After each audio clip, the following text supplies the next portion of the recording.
Hey guys, welcome to the Investor's Guide of Memphis Real Estate. I'm your host, Dean Harris, and as always, I'm with Douglas Skipworth. How are you, buddy? Hey man, doing great. We're bringing you this podcast, guys, to give you the boots on the ground knowledge to be an experienced and successful investor here in Memphis, Tennessee. Please like and subscribe to the Investor's Guide of Memphis Real Estate on our YouTube channel, Spotify, TikTok. You can find us there. All the kids, Instagram, all the other places where you can find and listen to podcasts. We are all over those networks. Show sponsors are listed on your screen below. We would not be able to do this podcast or run our personal investment business without these guys. Local Title, Triumph Construction, Corland Financial, CrestCore Property Management, and then Will Griffin with Griffin, Clift, Everton, and Mashmeyer. Love to have those guys as part of our team. Today, we are going to talk about other reasons why people invest in real estate other than maybe the common answer of cash flow or an immediate cash fix or, you know, whatever it might be. That's what we're going to talk about today. Some of the advantages, you know, I hear a lot of people say like, well, you know, I had a guy ask me the other day, and this is what triggered the podcast. Oh, good. He started asking me questions about rentals, and you know, he said, well, do you buy them all in cash? I'm like, no, you know, I use a loan for just about all of it. And, you know, he was real puzzled. He's like, oh, well then how do you make that make any sense? And I broke it down and I told him, and I showed him $150, $200 cash flow on this one particular property that I was telling him. And he was like, you do this for $200 a month? I was like, times my portfolio number, yes.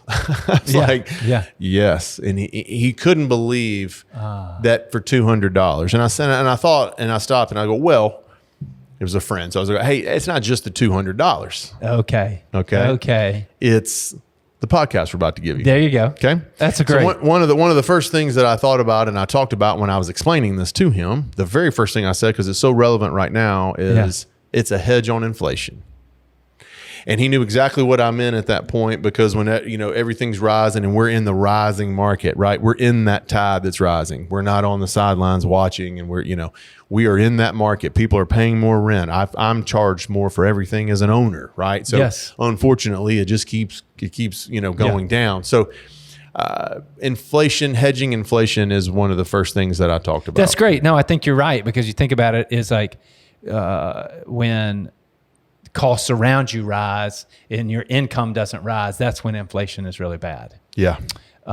So for example, on your rental house, basically what you just said is your taxes have gone up, your insurance costs have gone up, your interest rate has gone up, your maintenance supplies have gone up, and your maintenance labor charge has gone up. So all your expenses have gone up. Yeah. So that really hurts.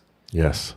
Except you can charge higher rent, and the property value has increased because of the costs and the demands and supply. That's right. So it is the just because of the way the interest rates had pushed down the number of buyers in the inventory, so that the prices rose. So basically, it's the inflation hedge. Yes. Which is exactly what you said. Unlike potentially a salary that might not increase at the pace of inflation or greater than the pace of inflation. That's right. So when the groceries cost more and gas costs more and your utility bill costs more, you're pinched more. But in your business, your real estate business, you're flexible.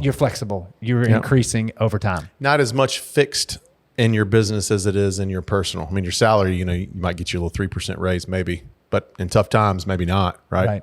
So I think that's exactly right. I mean, I think they are tied. They are tied. The interest rate and the appreciation in the rents have seemed to be tied to inflation. 100%. Correlated. The big fancy economic word is that they're correlated. So they move in the same direction. So as we're talking and communicating, I'm talking about inflation, and he's kind of he's into the economy, and he's into business, his personal life. He's into the business world. And the next thing we started talking about was tax benefits. And he is a W-2. Okay. And receives in his job a substantial bonus every year. Okay. And he began to talk about how that is punched by the IRS. I was going to say the first thing, 50% of that, you crush it and you get $100,000 bonus. It was a 6-figure bonus. 6-figure bonus, and half of that comes out for the government to take their 47 point, I think he said 8. Okay. Half of his bonus gets taxed immediately. Then he can do with it the rest. Oh, of course. Yeah. Congratulations. You got half of what you earned, you get to keep. So tax benefits, we started going into this laundry list of tax benefits that I started talking about how, I write off gas and some trips for that I take to visit other clients and properties sure. in other areas of the country. And whatever it may be, there's so many tax implications and benefits as a real estate investor. Now, you need to shift it over at some points where it's your full-time business, for you to take full advantage of this. Sure, yeah. But having a small tax shelter with a portfolio of rental properties is an enormous advantage. Yes. Yeah. So I think in addition to just being the deductibility of business expenses, because you're running a business. I mean, hey, if you want to understand more about this, read Rich Dad Poor Dad, because it's all about how the rich use corporations and business entities and companies to then make their money, spend it, and then get taxed. Whereas as a W-2, you make your money, you get taxed, then you spend it. So it's just a little bit of a reversal there. Right. And that's all about the deductibility. That's business expenses. That's how you expense first, then get taxed. But you also have depreciation.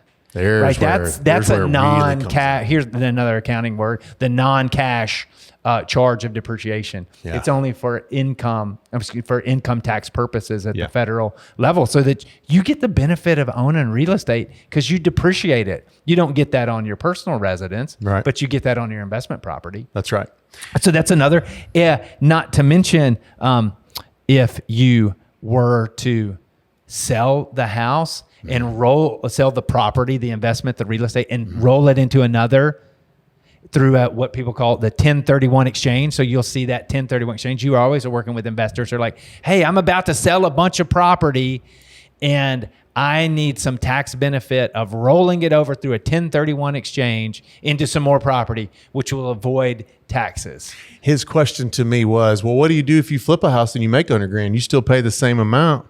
No, I don't. Not if you do a 1031 because I can roll that money back into another rental property, back into another flip property, and I'm not taxed on it. Now, at some point, if you exit out of it, yes, you are. But if you hold and keep property like we do, for the most part, I can make plans for that to sit. And not have to pull that money. Again, these are tax benefits that you have. And I think you kind of made mention of, and there are people out there who you work with and we know who are a step further, and they're called real estate professionals. Yeah. This is their job. So they get another tax benefit because it's their day job. That's right. And so there are lots of tax benefits. We could do 4 podcasts on tax benefits from real estate. Yeah, we'll have to get some real knowledgeable CPAs and stuff. We're not giving tax advice. No. Disclaimer. No. But there's so many benefits from it. There's so much stuff you can learn out there from those benefits of the tax benefits. Appreciation play in some markets was number 3 on my list. We had not had that here in Memphis for a long time. The last 4 or 5 years, we have seen a fairly significant appreciation play in about 80% of the areas that we're in, right? Cordova. I mean, I like to give this example. In 2013, 10 years ago, roughly, not too long. Yeah. Okay. Yeah. I had a client. I was working for another agent, and I had 2012. I was working for another agent, and he gave me an investor to work with. Yeah. And we were down in DeSoto County, and he said, "Hey, man, anything under $50,000, let me see it." I was like, "Okay." Searching on the MLS, 0 to 50,000 in parts of South Haven and Horn Lake. Yeah, and there would be a great story about Horn Lake. 20 to 25, 30 of these houses that would pop up, 3-bedroom, 1.5, 2 baths, brick, all needed. Those were in bad shape. They needed 20,000 in work, right? But they were between 20 and 40 grand.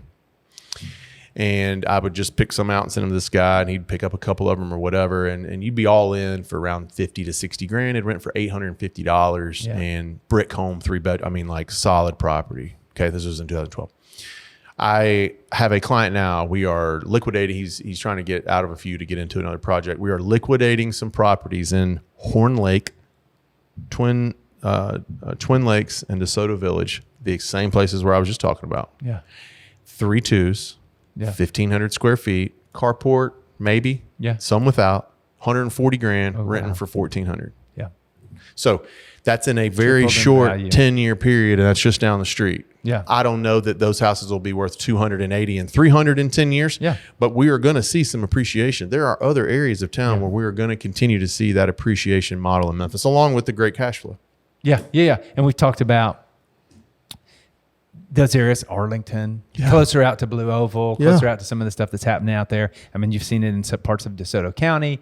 And I think the Bartlett area is going to really see an improvement over the next 10 years. So if we're talking 10-year intervals here, when that is finished, Blue Oval, the electric vehicle for Ford, they're building every truck, every electric truck they're building right up the street. The Lightning. Is that what it's called? F-150 Lightning. Yeah. So I don't care. It's 8,000 awesome. jobs, like whatever it brings to our economy, Yeah. and it helps a lot of people around here. So I do believe the Bartlett, Arlington, the North Corridor is going to see some drastic improvements in desirability. You know, I mean, it just is. It's going to be natural. I'm wondering if in 40 years it bridges the gap between our city. I would imagine so. I mean, I grew up in Dallas, I lived in Nashville for a long time, and both of those areas, things have just merged together. That's right. It's happened in Collierville. It's happened in Olive Branch. When I was a kid, Franklin, Haven. Tennessee was the country. It was way out in the middle of nowhere. Yeah. Now it's just Nashville. Right. It's just Nashville. And same with Collierville here. It's like, Collierville used to be way out in the middle of nothing. Yeah. Eads, remember talking about Eads? Now people are like, let's move to Eads, which is just even further out in the county. It was a long way out, man. So appreciation play is still, we're still getting that. Yes. Number 4, this is the one thing that I do. I learned, and it was an aha moment for me several years ago. I was along the conversation lines of only $150, maybe $200 in cash flow per house, right? I began to sit around and question, should I have this many houses and make this much money? And is this worth it? And I was talking to my CPA about it, and the annual go through the depression of paying taxes and like, is this all worth it conversations. And one of the moments that I thought, I didn't realize it at first because it was so little, but as my portfolio grew, I started to realize and look at how much this was. So when you're making your payments, every month, right, that the tenant is making for you, actually. That's good. There's another angle to this, but the tenant's paying for you. You're making your payments on that property every month, and you are creating more equity into your home. Forced appreciation every year. Yeah. As your portfolio grows, I have some clients where they're making 6 figures doing that. They're paying off $100,000 plus off of their debt every year. Well, that you don't see that 100,000 in your hand, but your net worth it goes up 100,000 or whatever that might be every year. So there's also the play with when you're investing. It's not just collecting that $150 and $200 a month. It's a long-term play. You don't buy a rental property to get rich quick anyway, right? I mean, you don't really buy them to get rich at all, but you definitely don't buy them to get rich quick, right? So there's no reason in trying to expect any looking at it from a get rich quick mindset. Look out the long view. Well, right now it's only 40 grand a year I'm making. Okay. Well, as you buy property, that grows. Yep. So it's one thing to think about as you're growing your portfolio and as you're becoming a professional investor and as you're getting further down in there, to count that money. We look back at mine over the years. Now it's something I look at every year. Of course. I mean, I didn't at the very beginning, but now I'm like, I want to see what that number looks like every year. It's like, boom, I made that much money too this year. Because if you sold it, that money's coming in. Yeah. But because I've always called it the double dip. You go to Baskin Robbins. Yeah.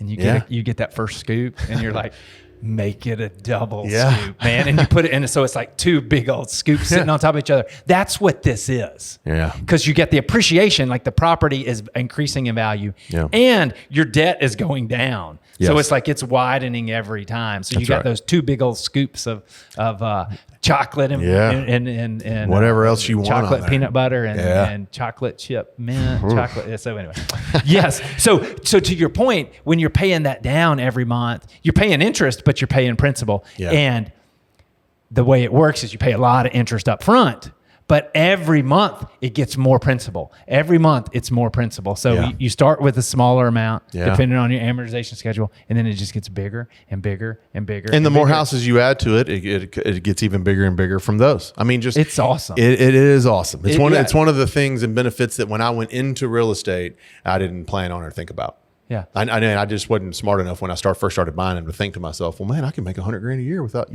in debt pay down. Yes, you do. That's exactly what you do. Right. And to your point, the tenant's paying that. So it's not you having to fork it over. It's the tenant's paying the rent, then you're paying your bills. Yeah, I get real simple when I start describing this. When I tell people about it, I was like, where can I borrow millions of dollars and someone else pays it back?